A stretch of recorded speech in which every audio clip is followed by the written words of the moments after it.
The moment Kody Brown opened his mouth on that Zoom call, the internet knew they were witnessing television gold, but not the good kind. We're talking full-body cringe, hide behind your hands, cannot look away, awkward. Picture Kody sitting there, desperately trying to connect with his ex-wives Mary and Janelle, and instead of keeping it professional, he decides to bust out a baby voice about a dog. Mary's dog, to be specific. The man literally cooed, "Oh, Zona," like he was talking to a toddler, and you could practically see Mary's soul leaving her body through the screen. This wasn't just uncomfortable, this was a masterclass in how not to communicate with people who can barely stand to look at you. And honestly, it became the most talked about moment of the entire season. Social media exploded. Viewers were dissecting every awkward pause, every forced smile, every moment where you could see Janelle and Meri exchanging those looks that said everything without saying a word.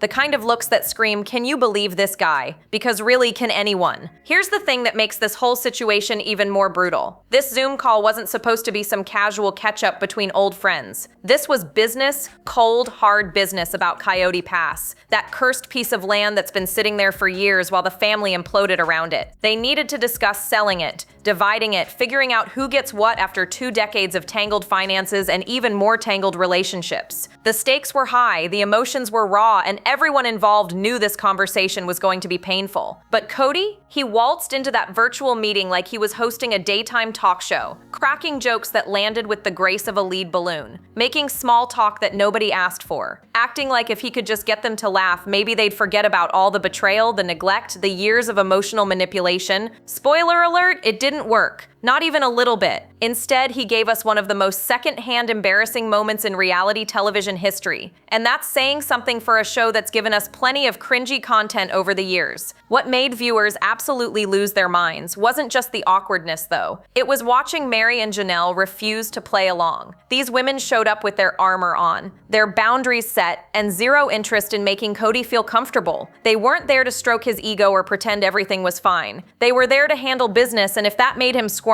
well, that was his problem to deal with. The power shift was obvious, and it was glorious to watch. So buckle up, because we're about to break down every excruciating moment of this Zoom call disaster, and trust me, it only gets worse from here. Before we dive into the truly painful moments, we need to understand how 3 people who clearly despise being in the same virtual room even ended up on this call in the first place. Because make no mistake, nobody wanted to be there. Not Meri, not Janelle, and honestly, probably not even Kody, despite his desperate attempts to pretend otherwise. But Coyote Pass demanded a conversation, and after 2 solid years of Kody dragging his feet and avoiding any real discussion about selling that land, they finally had no choice. The tension was palpable before anyone even spoke. You know that feeling when you're forced into a meeting with someone you'd rather never see again? That energy where you're mentally preparing yourself, putting up walls, rehearsing what you're going to say and what you absolutely won't say? That's exactly what was happening here. Janelle and Meri weren't logging onto this call with any hope of reconciliation or friendly banter. They were logging on because money was involved, property was involved, and they needed to protect their interests. And they had every reason to be guarded.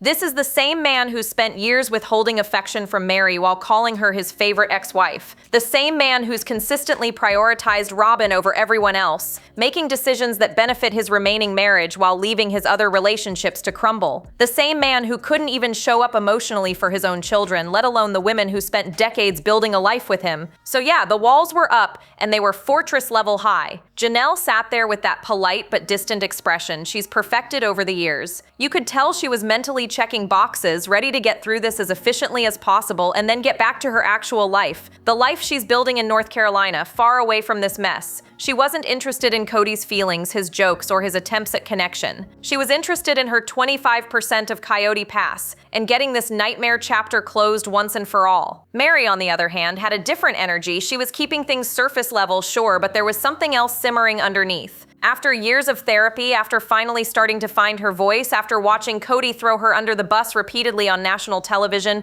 she wasn't about to let him steamroll her. Not anymore. She might not be ready to go full confrontation mode, but she definitely wasn't going to play nice just to make him comfortable. The setup alone tells you everything you need to know about where these relationships stand. This wasn't 3 people trying to work through their issues. This was 3 people trapped in a financial situation together, forced to interact when they'd rather be literally anywhere else. And Kody, bless his delusional heart, seemed to think he could charm his way through it. He thought wrong, so incredibly, painfully wrong. And what happened next proved just how disconnected he is from reality. Let's talk about the exact moment Kody's desperation became impossible to ignore. The man was trying so hard to break the ice that you could practically feel him sweating through the screen. He started with the most generic small talk imaginable, the kind of surface-level nonsense you'd use with a distant acquaintance at a grocery store, not with two women who shared decades of their lives with you. And when that fell flat, which it did immediately, he just kept digging himself deeper. The baby voice moment will haunt us all forever. Seriously, when Kody spotted Mary's dog Zona in the background and decided that was his opening, something broke inside every viewer watching. "Oh, Zona," he cooed, in this weird infantile tone that made absolutely no sense in the context of a business meeting between estranged former spouses. Mary's face said everything. She shut down so fast it was like watching a door slam in slow motion. You could see her thinking, is this really happening right now? Is this grown man baby talking at my dog while we're supposed to be discussing our financial future? But Kody didn't stop there, because of course he didn't. He brought up the infamous moving scene from 2023, when he cried in Mary's arms and everyone thought maybe, just maybe, there was hope for some kind of reconciliation, or at least mutual respect. Except Kody managed to make even that reference awkward, rambling about how weird things have been since then, as if Meri needed the reminder. As if she hadn't been living through the weirdness every single day since that moment. Then came the absolute worst attempt at connection, the one that made even Janelle visibly uncomfortable. Kody looked directly at Meri and asked, "So have you heard any good jokes lately?" Dead serious, like they were old buddies catching up over coffee instead of former plural marriage partners navigating the wreckage of their relationship on a video call about property division. The silence that followed was deafening. You could hear the crickets through the internet. Neither Meri nor Janelle even tried to humor him with a response. They just stared, waiting for him to remember why they were actually there. What makes this whole performance even more pathetic is that Kody clearly thought he was being charming. He thought if he could just lighten the mood, crack a few jokes, ask about the dog, maybe they'd soften up. Maybe they'd remember the good times, if there even were any. Maybe they'd forget about all the pain and betrayal and just be friendly exes who could laugh together. But that's not how any of this works. You can't baby talk your way out of years of emotional neglect. You can't joke your way past decades of putting one wife above all others. You can't small talk your way through the consequences of your own actions. The desperation was so thick you could cut it with a knife, and watching it unfold was like witnessing a slow-motion car crash where the driver keeps insisting everything is fine. And then Meri did something that shocked absolutely everyone who's been watching her struggle to find her voice for years. She shut Kody down. Not with screaming, not with tears, but with stone-cold honesty that hit harder than any dramatic outburst ever could. When Kody tried to play innocent, acting confused about why things were so tense between them, Meri didn't let him off the hook. She looked him dead in the eye through that screen and said she wasn't going to pretend like nothing happened after everything he'd said about her and her friends on the show. Let that sink in for a second. Meri, who spent decades trying to please this man, trying to earn his affection, trying to be the wife he wanted her to be, finally called him out. She acknowledged the elephant in the room that Kody desperately wanted to ignore.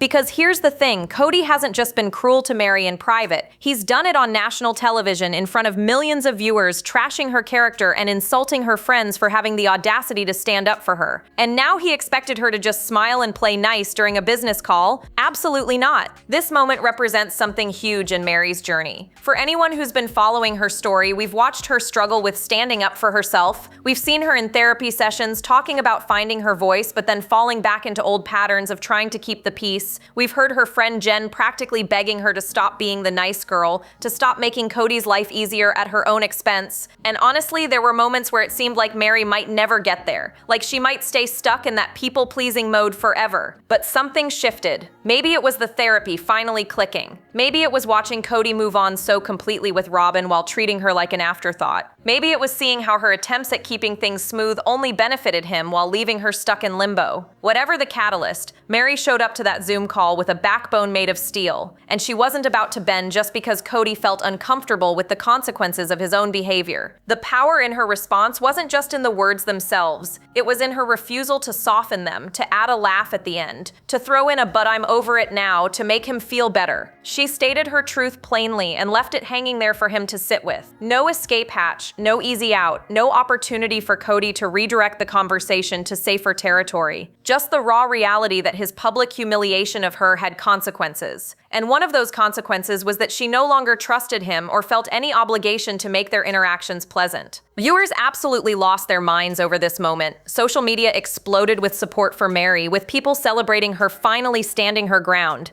Because after years of watching her try to win Kody's approval, seeing her refuse to play that game anymore felt like a victory. Enter Robyn, stage left, trying to smooth over the disaster that is her husband's inability to communicate like a functional adult. And honestly, her attempt at damage control might have made things even worse. Because when Robyn tried to reassure Mary and Janelle about the Coyote Pass situation, what came out of her mouth was possibly the most backhanded reassurance in the history of reassurances. She actually said, and this is a direct quote, that on a bad day, Kody might want to be unfair, but on a good day, he wants to be fair. Let's just pause and appreciate how absolutely wild that statement is. Robyn essentially admitted that whether or not Kody treats his ex-wives fairly depends entirely on his mood. Not on what's right, not on what's legally or morally correct, but on whether he woke up on the right side of the bed that morning. That's not reassuring, that's terrifying. That's basically saying, hey, you might get screwed over depending on how my husband feels that day, but don't worry, sometimes he's in a good mood. Thanks, Robyn. Super helpful. What makes this even more insulting is that Robyn tried to position herself as the voice of reason, the one who would make sure things stayed fair if she had any control over the situation. But here's the million-dollar question. When does Robyn not have control over the situation? This woman has had Kody wrapped around her finger since day one. She's the wife he prioritizes, the one whose opinions matter, the one whose needs come first every single time. So this whole "if I have any control" act is complete nonsense, and everyone knows it. Robyn has all the control. She's had it for years. She's the one who influenced the move to Flagstaff that destabilized everyone else's living situations. She's the one who got the massive house with the pond while everyone else scrambled for housing. She's the one Kody runs to for comfort and validation while his other relationships burn to the ground. So for her to act like she's some powerless bystander who might be able to help if given the chance is laughable at best and manipulative at worst. Meanwhile, Kody's sitting there worrying that Mary and Janelle are going to want more than their 25% of Coyote Pass. He's literally more concerned about them potentially asking for what they're owed than he is about the complete destruction of these relationships. The man is talking about money like it's the real issue here, completely ignoring the emotional wreckage scattered everywhere. He just wants them to take their cut and disappear, making his life simpler and his conscience clearer. The way Robyn and Kody handled this whole situation reveals exactly where their priorities lie. It's not about healing, reconciliation, or even basic human decency. It's about protecting their assets and maintaining their comfortable life together while paying lip service to fairness. And the transparent nature of their spin control,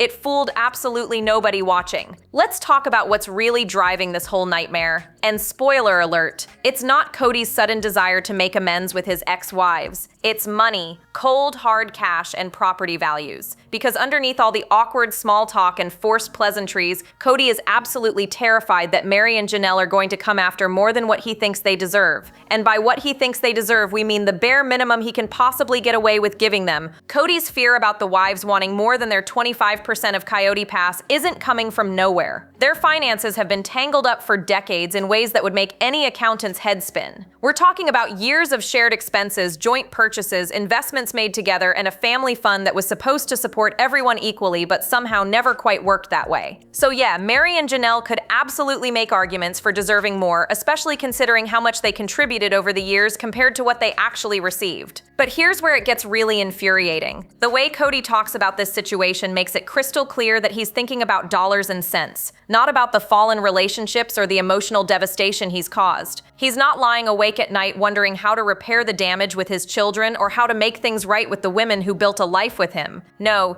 he's worrying about property division and percentages. He's calculating what he can keep versus what he has to give up. The man's priorities are showing, and they're ugly. And then there's the absolute bombshell that Kody actually considered going behind Meri's back regarding the Coyote Pass sale. Think about that for a second. This is the woman he called his favorite ex-wife, the one he's allegedly trying to maintain some kind of relationship with, and he's contemplating betraying her trust in a major financial decision. This isn't even surprising at this point given how he's treated Meri throughout their entire relationship, but it's still shocking in its audacity. The pattern here is unmistakable. Kody withheld attention and affection from Meri for years while keeping her on the sidelines of the family. He made her feel like she had to constantly prove herself worthy of his time and love. And now, even after their spiritual divorce, even after she's finally started building a life without him, he's still treating her like someone whose needs and rights come second to his own convenience. It's giving major "I like you, but only when it's convenient for me" energy, which is exactly what their entire relationship has been. What really drives this point home is how Kody frames the whole situation. He talks about just wanting them to take their 25% and be done, like they're being unreasonable for even being part of this conversation. As if they didn't spend years contributing to this family, as if they don't have legitimate claims to these assets, as if their involvement is just an inconvenient obstacle to his happily ever after with Robyn. While the Zoom call drama was unfolding, Christine was dropping bombs of her own in a completely different conversation. Sitting down with her new husband David over dinner, she finally confirmed something that viewers have suspected for literal years. She never trusted Robyn, not for a second, and the reason why? Because every time Christine confided in Robyn thinking maybe they could build some kind of sister-wife bond, those private conversations mysteriously made their way straight back to Kody, and then Christine would get in trouble for it. Let's break down how absolutely messed up that dynamic is. Christine would open up to Robyn, woman to woman, probably hoping for some solidarity or understanding in what was already a complicated family structure. Maybe she'd share her frustrations, her concerns, her feelings about situations in the family, normal stuff that people in close relationships discuss with each other. But instead of keeping those confidences, Robyn would run to Kody and report everything Christine said, like some kind of sister-wife spy, gathering intelligence to feed back to the husband. And here's the kicker. Christine would then face consequences for what she'd shared in confidence. Kody would confront her, clearly armed with information he could have only gotten from Robyn. The betrayal of trust is staggering. It's one thing to have a spouse who plays favorites, which Kody absolutely does. It's another thing entirely to have a sister wife who actively works against you while pretending to be your friend and confidante. That's a whole different level of dysfunction. Now, Christine mentioned she's said this before in interviews, and honestly, longtime viewers have picked up on these dynamics for years. It's not breaking news that Robyn has always felt like Kody's little sidekick, rather than an equal member of the sister-wife team. The emotional distance between Robyn and the other wives has been this massive undercurrent throughout the entire series. While Mary, Janelle, and Christine had their complicated history together, there was at least some foundation of shared experience. Robyn never quite integrated into that dynamic in a genuine way. What makes this revelation so powerful now is the context. Christine is saying this from the safety of her new life, sitting next to a man who actually treats her with respect and doesn't pit her against other women. She's got the perspective that distance and healing provide. She can look back and articulate clearly what was happening in those moments, how isolated she felt, how the betrayals stacked up over time. And she's naming Robyn's role in that isolation directly, without sugarcoating it or trying to keep the peace. The fact that Christine never felt like she could trust Robyn explains so much about the family dynamics we've watched implode. How can you build a functional plural marriage when one wife is essentially acting as the husband's informant? How can you create sister-wife bonds when every conversation might be ammunition used against you later? You can't, and that's exactly why this family fell apart. The foundation of trust that's necessary for any relationship, let alone something as complex as plural marriage, was completely absent. Just when you think this family couldn't get any weirder, we get hit with one of the most bizarre storylines of the season. Apparently, women have been emailing Kody with propositions. Yes, you read that right. Women are out there watching this absolute train wreck of a family implode on television, witnessing Kody's complete inability to maintain healthy relationships with anyone, and they're thinking, yes, that's the man for me, let me shoot my shot. And honestly, as Robyn so eloquently put it, these women need a psychological evaluation. She's not wrong about that part. Robyn's reaction to these emails is fascinating on multiple levels. She tells the camera with complete sincerity that she finds it very inappropriate for these women to send propositions directly to Kody because apparently there's a proper protocol for this kind of thing. According to Robyn, you can't just go hitting on a guy. You have to go through the sister wives first, at least one of them. Like there's some kind of chain of command, some official hierarchy that must be respected respected before you can express interest in joining this disaster of a family. The hilarious part is that Robyn's acting like these are actual rules that still apply, when the entire premise of their plural marriage has completely dissolved. There are no sister wives anymore. Mary's out, Janelle's out, Christine's been out, and happily remarried for years now. It's just Robyn and Kody at this point, living their monogamous life in their big house with their perfectly manicured backyard. So what chain of command is she even talking about? Who are these women supposed to go through?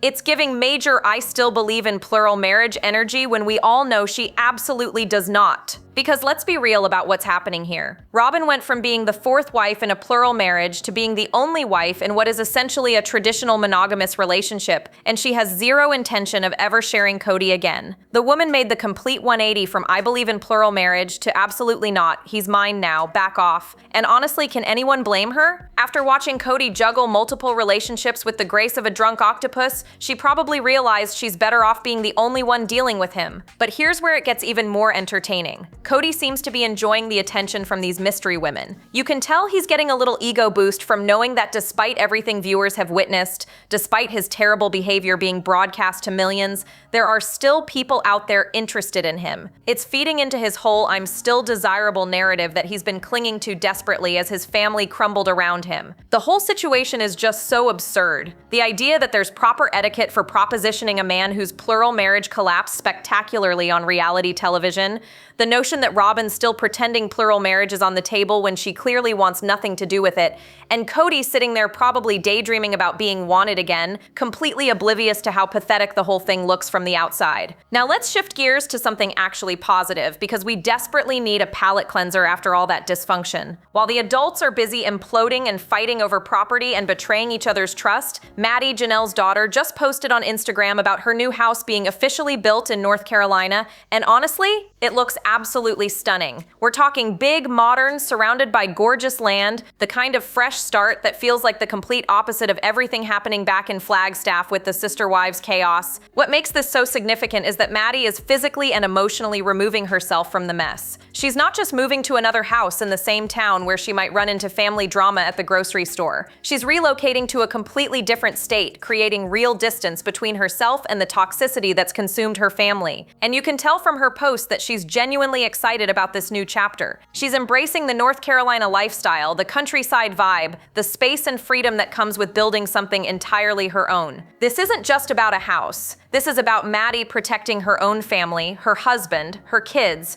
from getting sucked into the vortex of dysfunction that seems to follow Kody wherever he goes. She watched her parents' plural marriage fall apart. She saw how her mom got treated, how the family dynamics destroyed relationships and created resentment. And she made the very smart decision to opt out of that narrative entirely. She's focusing on her own nuclear family, building traditions and memories that aren't tangled up in sister-wife drama and financial disputes. The fact that Maddie's house is still under construction but already looks amazing just adds to the hopeful energy of this whole situation. She's literally building her future from the ground up, and it's happening far away from Coyote Pass and Zoom calls and awkward family gatherings where half the people aren't speaking to each other. She's creating a space where her kids can grow up without the constant tension, where holidays aren't complicated by which parent is feuding with which ex-wife, where life can just be normal and peaceful. And let's be real, Janelle has to be thrilled about this. Her daughter is thriving, building a beautiful life, giving her grandkids stability and space to run around. After spending decades in a marriage where her needs came last, where her kids witnessed constant conflict, Janelle's probably looking at Maddie's fresh start as validation that there's life after plural marriage, that you can leave the chaos behind and build something better, something healthier, something that doesn't require constant damage control and boundary setting. The contrast between Maddie's story and the rest of the family drama couldn't be more stark. While Kody's making awkward Zoom calls and worrying about property percentages, while Robyn's freaking out about emails and trying to maintain control,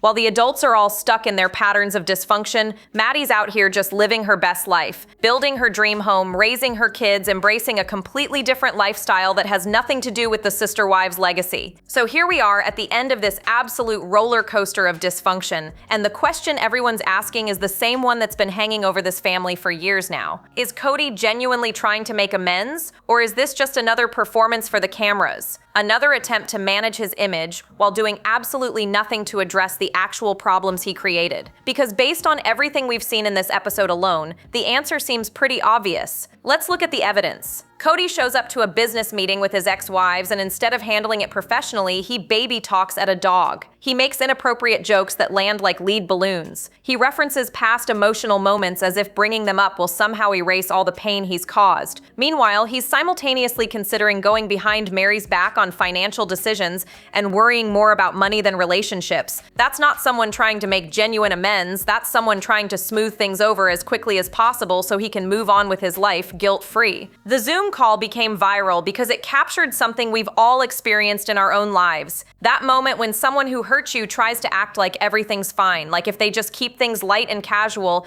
you'll forget about all the damage they caused. Except it doesn't work that way. Mary and Janelle showed up with their boundaries firmly in place, refusing to let Kody off the hook, and viewers absolutely loved watching them hold their ground. After years of seeing these women bend over backwards trying to make plural marriage work, it was cathartic to watch them simply refuse to play his games anymore. And the bigger picture here is even more devastating. Christine said it herself. Kody and his kids don't get along. Not some of his kids. His kids. The relationships are broken across the board, with multiple children choosing to distance themselves from their father. When you add that to the fact that 3 of his 4 wives have left him, the pattern becomes impossible to ignore. This isn't about other people being difficult or unreasonable. This is about Kody's complete inability to maintain healthy relationships with anyone who doesn't center their entire existence around his needs and ego. Robyn's bizarre comments about email etiquette and her obvious desire to keep Kody all to herself just highlight how far removed from reality they both are. They're living in their bubble, pretending things are fine while everyone else has moved on and started building healthier lives. Maddie's off creating her dream home in North Carolina. Christine's thriving with David, Janelle's finding peace away from the chaos, and Meri's finally learning to stand up for herself after decades of trying to earn affection from a man who was never going to give it freely. The viral Zoom call wasn't just entertainment, it was a perfect snapshot of where this family stands right now. Broken, disconnected, and completely unable to move forward together. So what do you think? Is Kody capable of real change, or is he destined to keep repeating these same patterns? Drop your thoughts below, like, subscribe, and stay tuned because the next video is waiting and you won't believe what's coming next.